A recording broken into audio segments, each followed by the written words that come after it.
oímos tu palabra. Gracias te damos, Señor. Amén y amén. Gloria a Dios. Muy bien. Bienvenidos también los que nos ven a través de las redes sociales. Sé que siempre hay personas que también ven los mensajes y esperamos que reciban una palabra de Dios de igual forma. El tema de hoy lo hemos titulado Defensa de Pablo ante el concilio. Hemos dicho anteriormente que esta serie de defensas de Pablo se divide en 6, desde que fue apresado en Jerusalén en el capítulo número 21 que mencionábamos, hasta llegar al capítulo 28, Pablo va a presentar su defensa en 6 oportunidades. Anteriormente, pues le hacían todo el pueblo en general, cuando a él pues lo escaparon a matar a golpes, la ley. Allí estaban los fariseos, allí estaban los saduceos, estaban los llamados escribas también.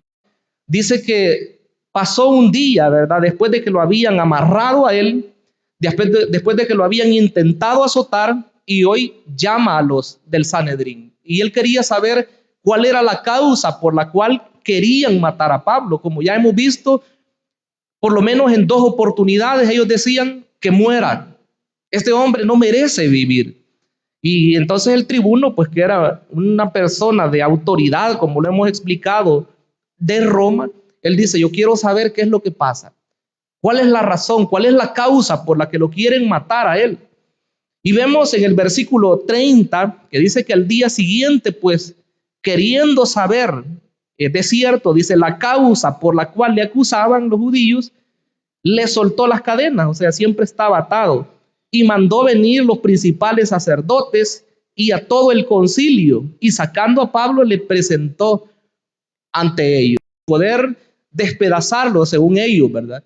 Pero ahí vemos también el accionar de Pablo, cómo él era guiado por el Espíritu Santo, ¿verdad? Porque en esos momentos de gran dificultad, en esos momentos de tensión, podemos decir, solo el Espíritu de Dios podía ministrar a Pablo para que él se mantuviera firme siempre conforme a lo que él creía.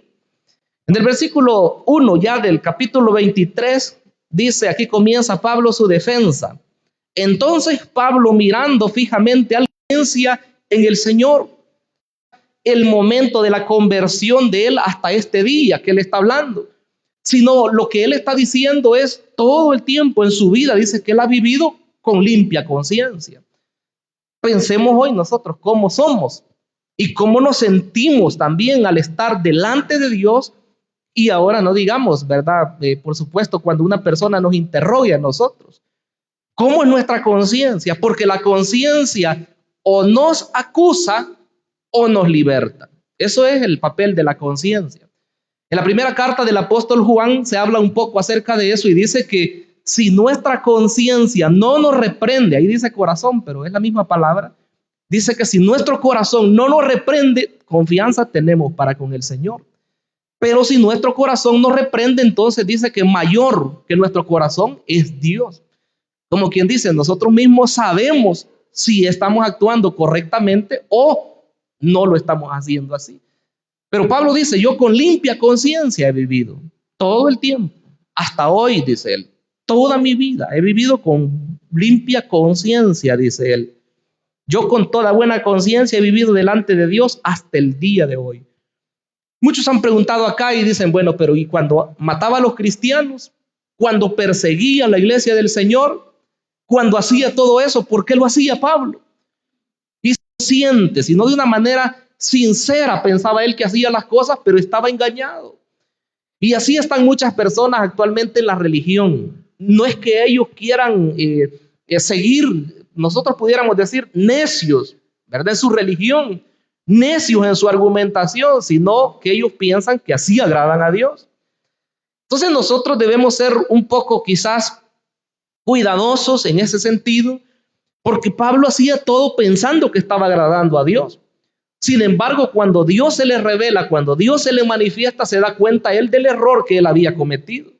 Al perseguir a los creyentes, como el Señor mismo le va a decir en el camino a Damasco, dice, dura cosa te dar cosas contra el aguijón. Como quien dice, tú estás peleando conmigo, Pablo. Tú estás persiguiéndome a mí. Eso fue lo que le dijo Dios. Entonces él se dio cuenta que estaba equivocado. Sin embargo, él pensaba hacerlo mejor. Porque cuando él testifica acerca de su vida, él dice que era fariseo de fariseos, que había sido del linaje de Israel, de la tribu de Benjamín, circuncidado al 8º día. Dice que en cuanto a la ley era irreprensible. Y en otro lugar dice que había superado a muchos de sus contemporáneos. Entonces quiere decir que todo lo que Pablo hacía, lo hacía queriendo agradar a Dios, aunque antes de su conversión estaba equivocado. Entonces él les dice hoy a los judíos, y de seguro muchos de ellos lo conocían, aunque ya los años habían pasado, por lo menos unos 30 años o más después de su conversión, pero vemos que hoy está testificando él y dice: yo he vivido con una conciencia limpia hasta este día. Ante esa declaración de Pablo, el sumo sacerdote ordena algo y dice: el sumo sacerdote Ananías ordenó entonces a los que estaban junto a él que le golpeasen en la boca. Normalmente nosotros entenderíamos que es un golpe, ¿verdad? No sé, a mano limpia o un puño en la boca. Pero según los entendidos, ¿verdad?, en el idioma original no era tan simple. No era como que un golpe le dieron a Pablo, sino fue algo similar a lo que le había pasado anteriormente. Fue como quien dice, ¿verdad?, hoy una parranda, así dicen algunos muchachos, ¿verdad?, de la parranda, y comienzan a agarrar a la persona a puntapiés y a mano limpia, ¿verdad?, de modo de dejar a la persona casi muerta. Entonces, los entendidos en el idioma dicen que esta palabra que se usa acá, cuando dice mandó que le golpeasen en la boca, da a entender que fue una golpiza tremenda la que le dieron a Pablo delante de todo el consejo, de todo el concilio. La que había en asuntos religiosos fue la que mandó que hicieran eso a Pablo. O sea, ¿cuál era la causa? Algunos incluso han notado que como que en este juicio de Pablo en Jerusalén hay un paralelo con lo que hicieron con el Señor Jesucristo. Porque así como a Pablo le están haciendo esto, también al Señor se lo hicieron. Pero incluso aquí pudiéramos notar alguna diferencia también. Nosotros sabemos que el santo de los santos es Jesucristo. La persona más equilibrada de todas las... bueno, él fue humano, aunque sabemos que es Dios, es Jesucristo. En el caso del Señor, él no levantó palabra, aunque a él lo estaban acusando, aunque a él lo estaban golpeando. Él solamente preguntó cuál era la razón por la cual lo golpeaban en los evangelios. Pero Pablo actuó diferente. Pablo era un humano, al igual que nosotros. Y mire lo que dice. Entonces Pablo le dijo: Dios te golpeará a ti, pared blanqueada. Este es un insulto. ¿Estás tú sentado para juzgarme conforme a la ley y quebrantando la ley me mandas a golpear? Claro, esa declaración es correcta. Pero muchos han visto en esta primera parte del versículo 3, cuando dice Dios te golpeará a ti, pared blanqueada, muchos lo han visto como una falta de respeto. Porque hablando espiritualmente, vuelvo a repetirlo, la persona de más rango en ese lugar era el sumo sacerdote. Presidía el Sanedrín, era la persona que representaba a la nación de Israel. El hombre, aunque era sumo sacerdote, se estaba equivocando, ¿verdad? No era la forma más apropiada de poder interrogar a Pablo o hacerlo decir qué es lo que ellos querían escuchar, ¿verdad? Fue una equivocación. Y esta sentencia que Pablo da en este lugar, muchos han visto su cumplimiento allá por el año 66 después de Cristo, donde se dice que a este sumo sacerdote que ya vimos ahí, que se llama Ananías, dice en el versículo 2, se dice que una turba, un grupo de celotes, los celotes eran parte de un grupo religioso judío que ellos estaban en contra de la dominación romana y con todos aquellos que se aliaban al dominio extranjero. Se dice que este hombre Ananías fue muerto por un grupo de celotes que lo asaltaron en su casa y lo mataron. Entonces, muchos creen que podría ser el cumplimiento de lo que Pablo le dice en esta oportunidad. Pared blanqueada, le dijo el Señor, te va a golpear a ti también. Esto recuerda, vuelvo a repetir las palabras de Cristo. Cristo acusó en su tiempo a los escribas, a los fariseos en el capítulo 23 de Mateo, los acusó, pero de una manera tan dura, porque eran religiosos, eran personas que estaban para enseñar la ley, pero incluso la quebrantaban. Quiero que veamos acá dos pasajes. Vamos a leer acá Mateo 27:30.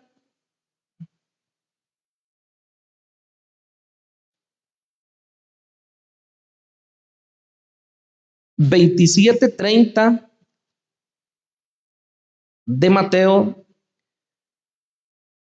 dice este versículo: y escupiéndole, tomaban la caña y le golpeaban en la cabeza. Después de haberle escarnecido, le quitaron el manto y le pusieron sus vestidos y le llevaron para crucificarle. O sea, así como a Pablo golpearon, también golpearon al Señor Jesucristo. Pero en el capítulo 23 de este mismo evangelio, el Señor los va a condenar a ellos por todas sus actitudes que ellos tenían. Todo el capítulo, ¿verdad? Es así. Pero mire lo que dice el versículo 13. Ay de vosotros, escribas y fariseos hipócritas, porque cerráis el reino de los cielos delante de los hombres, pues ni entráis vosotros, ni dejáis entrar a los que están entrando. Ay de vosotros, escribas y fariseos hipócritas, porque devoráis las casas de las viudas, y como pretexto hacéis largas oraciones, por ello recibiréis mayor condenación. Ay de vosotros, escribas y fariseos hipócritas, porque recorréis mar y tierra para hacer un prosélito, y una vez hecho, le hacéis 2 veces más hijo del infierno que vosotros. Bueno, y todo sigue, ¿verdad? Y toda la argumentación. Y les dice el Señor: ustedes son como sepulcros blanqueados, que por fuera se ven muy bonitos, pero por dentro están llenos de huesos, de muertos. Les dijo el Señor, o sea, los atacó fuertemente. Y hoy, pues, Pablo le dice: pared blanqueada, Dios te va a golpear a ti, le dijo, al sumo sacerdote.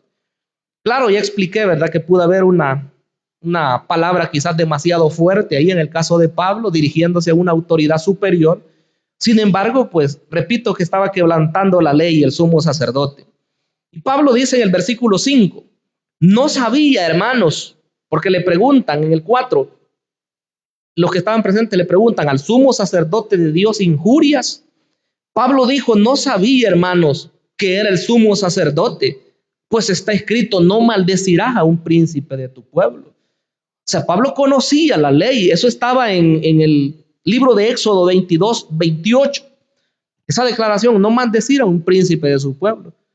Como quien dice, el respeto tenía que ser mutuo. Pablo debía respetar a que era el sumo sacerdote, pues está escrito: no maldecirás a un príncipe de tu pueblo. Yo más lo entiendo en esa vía, ¿verdad? Porque Pablo era una persona conocedora de la ley, conocedora de las autoridades. ¿Cómo es que Pablo no iba a conocer quién era el sumo sacerdote, quiénes eran los escribas, quiénes eran los fariseos, quiénes eran los saduceos? Y de hecho que más adelante Pablo hace uso de ese conocimiento que él tiene. En esta parte segunda quiero que veamos la estrategia de Pablo. En realidad, cuando nosotros nos encontramos en una situación complicada de qué hacer, deberíamos nosotros pedir dirección del Espíritu Santo.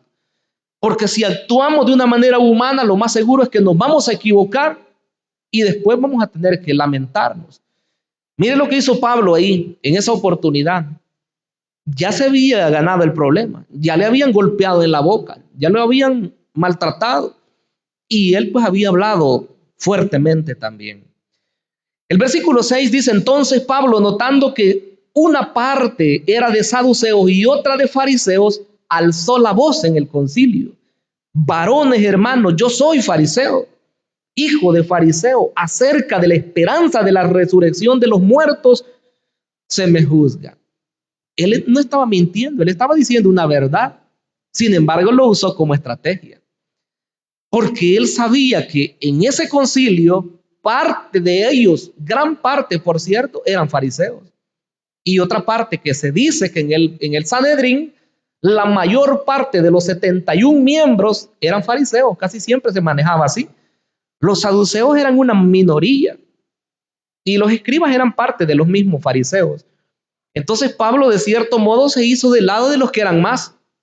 Y él no estaba mintiendo porque él había sido fariseo. Él era una persona de los mejores en el caso del cumplimiento de la ley. Entonces él dice, cuando mira eso, él dice, yo soy fariseo. Yo soy fariseo.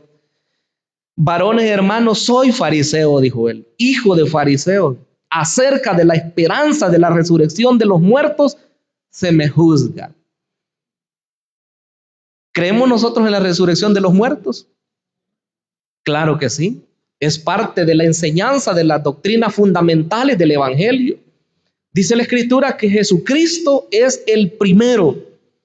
En la carta a los Corintios dice que Él es las primicias de los que durmieron. O sea, el primero en levantarse de los muertos para ya nunca más morir.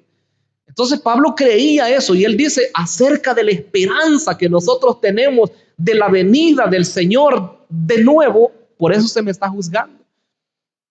Pero nuevamente vuelvo a decir, esa fue estrategia de Pablo. Aunque él creía fielmente eso, pero lo que él está buscando es que muchos apoyen lo que él está diciendo. Porque dice el versículo 7, cuando dijo esto, se produjo disensión entre los fariseos y los saduceos, y la asamblea se dividió. Eso es lo que él buscaba. No sabemos qué porcentaje, repito, ¿verdad? Porque aunque se dice que la mayoría eran fariseos, los saduceos eran las personas que tenían los cargos más importantes en el concilio. Se dice que el sumo sacerdote pertenecía a los saduceos. Eran las personas más acaudaladas de Israel. Eran los políticos más afamados en ese tiempo también. O sea que estaban al lado de los reyes de Israel y hasta de Roma también. Los sumos sacerdotes se dicen que eran de las familias más pudientes, de los terratenientes en ese tiempo. Era la gente de la clase alta, pero eran la minoría. Los fariseos eran las personas más estrictamente guardadoras de la ley. Ya vamos a ver acá unas diferencias. Dice el versículo 8 que los saduceos dicen que no hay resurrección. Mire, ni ángel ni espíritu. Pero los fariseos afirman estas cosas. Entonces ahí se hizo el conflicto. Los saduceos diciendo, no, nosotros no creemos que haya resurrección de muertos. Seguían la misma enseñanza griega. Los griegos son los que pusieron de moda eso. Hablar de la resurrección para ellos era como de alguien que estaba loco. De hecho, que lo que estamos viendo en la carta a los Corintios dice que cuando Pablo les habla allá en el Areópago, ¿verdad? En el lugar donde resolvían ellos todos sus asuntos, en Atenas, cuando Pablo dio toda su argumentación acerca de la enseñanza que él estaba compartiendo, todos le oyeron hasta el momento que él habló de la resurrección. Y le dijeron, ya te oiremos en otra oportunidad, le dijeron a Pablo. Otros se fueron, ¿verdad? Y pensaban que Pablo estaba loco, porque les había hablado de la resurrección de los muertos, claro, de que Cristo había resucitado. Y lo mismo acá, entonces los saduceos no creían que los muertos resucitasen, tampoco dice que creían en ángeles, ni en espíritus. Estos saduceos estaban algo desviados, ¿verdad? O muy desviados de la fe, de la enseñanza verdadera de las escrituras. Se dice que los saduceos, la autoridad de ellos era el Pentateuco. ¿Sabemos qué es el Pentateuco? ¿Cuántos saben qué es el Pentateuco? Amén, ¿verdad? Le da algo de pena, pero sí sabemos. Sabemos que es la Torá, ¿verdad? Son los primeros 5 libros de la Biblia. Entonces los saduceos, la autoridad de ellos era eso. Como que hoy nosotros nuestra Biblia, ¿verdad? Solo anduviéramos ahí 5 libros de la Biblia, nada más. Como a veces que sacan en una edición los salmos y los proverbios por aparte, ¿verdad? Bueno, el Nuevo Testamento más los proverbios y los salmos, así lo sacan. Entonces, pero es una manera práctica, pero ellos solo el Pentateuco respetaban. De hecho, que en las copias de las escrituras más antiguas, si usted busca cuáles son las copias más antiguas de la Biblia, encontrará por ahí entre ellos el Pentateuco samaritano. Los samaritanos copiaron lo de los santos de elección. Pero los fariseos, ellos respetaban más todo lo que era el Antiguo Testamento, todas las escrituras, podemos decir, hasta este tiempo. Entonces los fariseos sí creían que hay resurrección y que no había ningún problema. Dice el versículo 9, y hubo gran vocerío, o sea, todos diciéndose cosas entre ellos, ¿verdad? Primero todos enjuiciando a Pablo, y hoy después de que él hace esto, esta estrategia, todos comienzan a pelearse entre ellos. Hay un gran vocerío, dice. Y levantándose los escribas de parte de los fariseos, eran de ese mismo grupo, contendían, diciendo, ningún mal hallamos en este hombre. Ya se pusieron de él, ¿verdad? Lo defendían ya a Pablo. Ningún mal hallamos en este hombre. Que si un espíritu le ha hablado o un ángel, no resistamos a Dios. Se vea la diferencia, ¿verdad? De un grupo y del otro. Entonces Pablo tuvo que hacer uso de las creencias mismas que ellos tenían. ¿Y cómo Pablo no lo iba a saber si él había sido fariseo antes? Entonces él usa esa estrategia. Y hoy se quita ese problema y todos dicen, no, tranquilos. Si a él le ha hablado un ángel, pues eso no es nada raro. Si a él un espíritu le ha dicho algo, pues eso es normal, dijeron ellos. Pero los demás no estaban de acuerdo. Y habiendo grande disensión, el tribuno, teniendo temor de que Pablo fuese despedazado por ellos, mandó que bajasen soldados y le arrebatasen de en medio de ellos y le llevasen a la fortaleza. Esto es bastante curioso porque nuevamente vuelve a hacer uso el tribuno de los soldados. Explicábamos anteriormente que a la par del templo estaba una gran torre, o sea, un edificio. Y allí estaban todos los soldados romanos, listos para bajar y pues rápido capturar a los que hacían desórdenes. Entonces el tribuno manda a llamar a otros soldados porque aquellos, tanta era su furia por lo que Pablo había dicho, ¿verdad? Y aunque se estaban discutiendo entre ellos, pero dice literalmente que estaban a punto de despedazar a Pablo. Ya me imagino, ¿verdad? Los dos grupos ahí, ¿verdad? Unos sentados aquí y otros acá, pero luego se acercan a Pablo, ¿verdad? Y cada quien queriendo, unos queriendo defenderlo y los otros queriendo en ese momentito quizás lo siguieran golpeando o que lo crucificaran o algo por el estilo. Entonces manda a llamar a los soldados el tribuno y lo libra. Ya con esta ya van 2 veces que lo va librando. Cuando llegó y lo acababan de sacar del templo, si nos acordamos, dice que lo golpearon de una manera tal y cerraron las puertas del templo y lo golpearon afuera, que estaban a punto de matarlo. Y el tribuno llegó, lo libró. Hoy lo libra de las mismas autoridades judías. Qué tremendo, qué triste. Y para finalizar, un tercer aspecto que podemos ver acá es cómo Dios tiene cuidado de su siervo. Y yo creo que es lo mismo hoy en día. Podrán haber muchas personas que quizá atenten contra usted como creyente y que quieran verlo fracasar y que quieran quizás, desearle lo peor de su vida. Pero Dios va a estar ahí pendiente. Porque Pablo, hermanos, él no andaba haciendo nada malo. Él solo lo que hacía es predicar a Cristo. Él no estaba haciendo otro asunto que pudiera, meritar de que a él lo metieran preso, que lo golpearan o que lo mataran como deseaban acá. Él lo que hacía es predicar acerca de Cristo.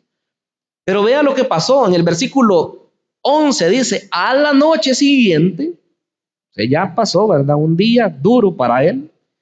Se le presentó el Señor y le dijo, ten ánimo. Qué maravillosas palabras, hermano, esas. Cuando una persona está atribulada, cuando una persona piensa que todos están en contra y el Señor diciéndole, ten ánimo, no temas, dicen otras oportunidades, ¿verdad? Yo estoy contigo. En Isaías 41:13, me encanta a mí ese versículo.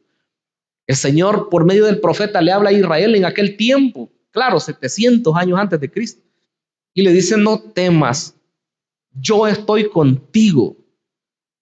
Qué precioso, hermanos. Y si nos remontamos tiempo más atrás, 2000 años antes de Cristo, a aquel gran hombre de la fe, Abraham, también Dios le dice, no temas, yo soy tu escudo. Mire qué palabras más preciosas. Yo soy tu escudo. Tu galardón va a ser sobremanera grande, le dijo a Abraham.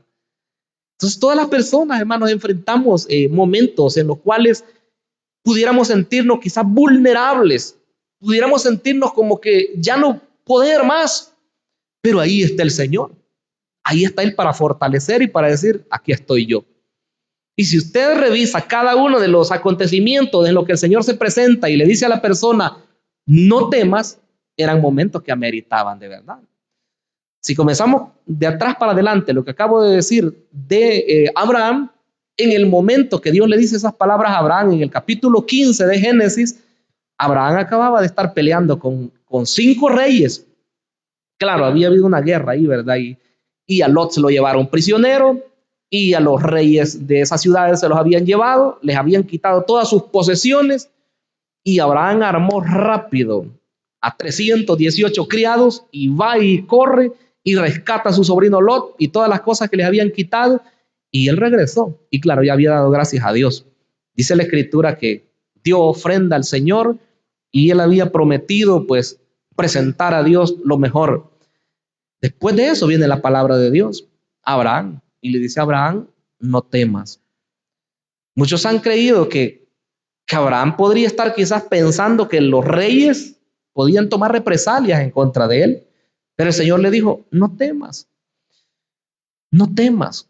Y en aquel tiempo que al pueblo de Israel se le dijo no temas en los días de Isaías, les esperaba el momento que venían los asirios a conquistarlos, y más adelante venían los babilónicos, que esos sí hicieron estragos en Judá. Pero Dios siempre ha dicho, no temas, no temas. Me recuerdo de las palabras que Pablo dirige a través del Espíritu a su hijo en la fe, Timoteo, ¿verdad? Cuando él estaba un poco temeroso ya, y le dice, no, Timoteo, Dios no nos ha dado espíritu de cobardía. Él nos ha dado espíritu de poder, de amor y de dominio propio. Entonces quiere decir que el Señor está ahí en los momentos más difíciles. A la noche le llega el Señor y le dice, ten ánimo, Pablo, pues como has testificado de mí en Jerusalén, así es necesario que testifiques también en Roma. Mira hasta dónde lo va a mandar el Señor, hasta allá, lejos. Si vemos los kilómetros que hay desde Jerusalén hasta Roma, estaba lejos, y en ese tiempo era peor, porque ¿cómo se puede decir? Las comunicaciones o los vías de acceso eran más complicados en ese tiempo. Aquí quiero que veamos algunos versículos en Romanos capítulo número 1. Romanos 1, 9 al 11.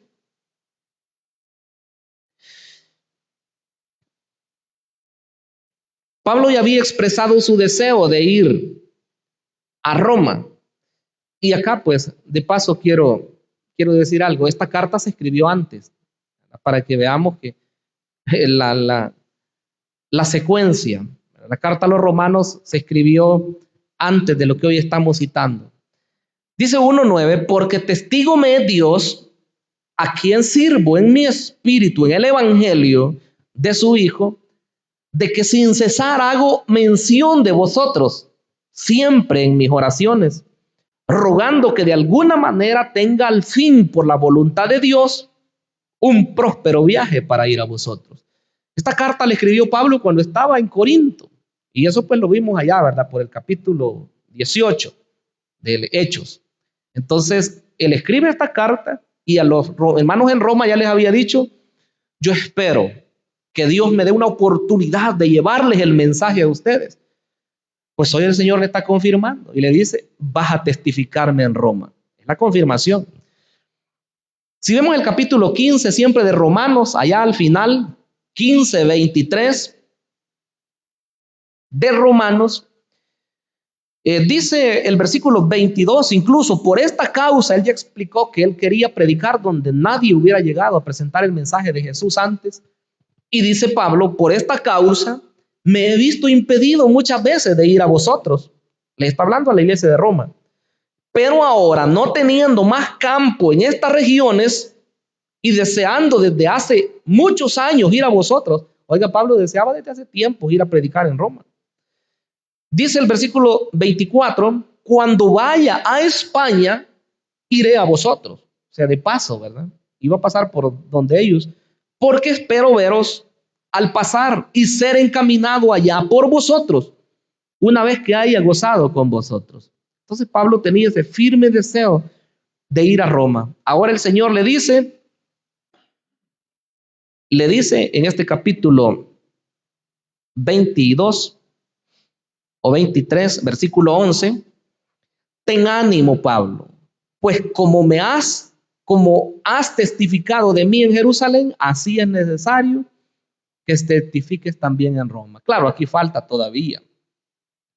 Si dije al principio que él es sometido a una serie de 6 defensas de su mensaje, del evangelio que él predicaba, aquí apenas acaba de caer prisionero. Según los entendidos, pasó aproximadamente 2 años ese dime que te diré.